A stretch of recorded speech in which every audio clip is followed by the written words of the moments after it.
did you physically start the company?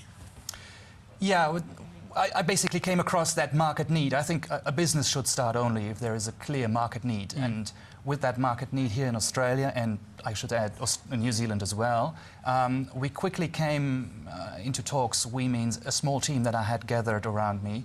And we talked to a few angel investors to actually define the plan and define the growth model for that business.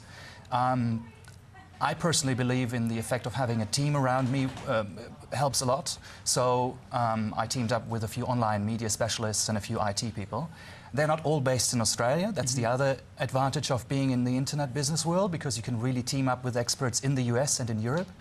And in particular with IT resources being a scarce resource in this country, it was quite helpful to actually have connections in Europe and in the US to actually draw them into the project and help them and make them help me for the beginning. So you sourced money from outside investors at the time? I sourced out money and basically took money and angel investors on board to help me with the Australian marketplace too. You didn't find that as a challenge at the time?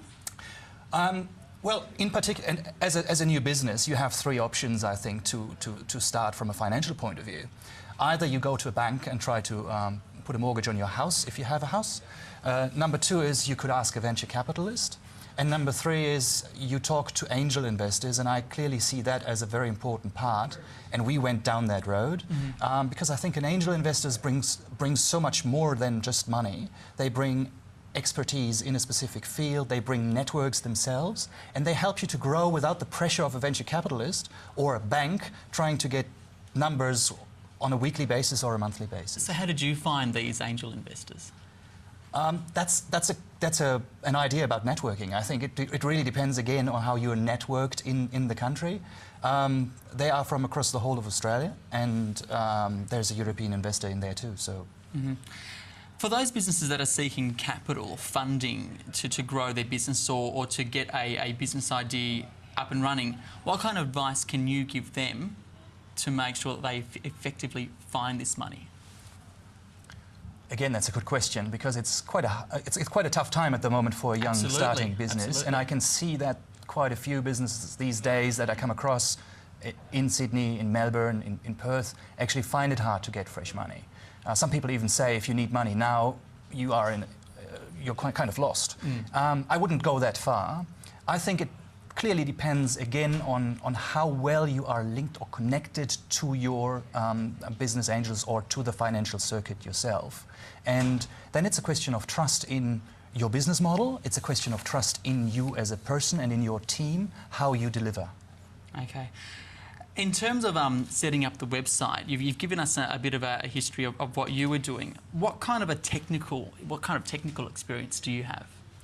Well, my background is not technical at all. I'm just a business person. I just happen to know a few technical people, and I've been working in this industry for a bit.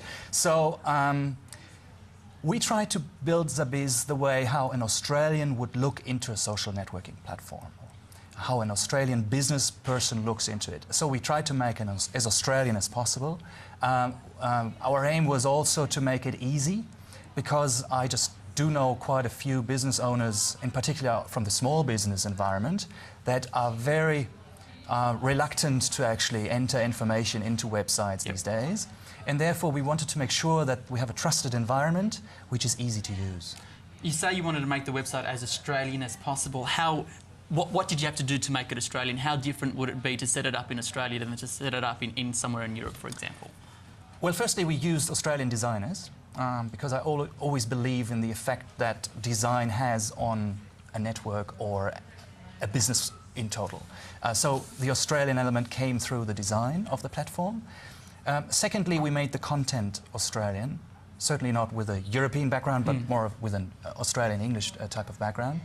And today, while maintaining the platform and while running the platform, we employ an Australian community services team that actually asks and responds to questions on the platform, and that responds to questions that come in by email to our business.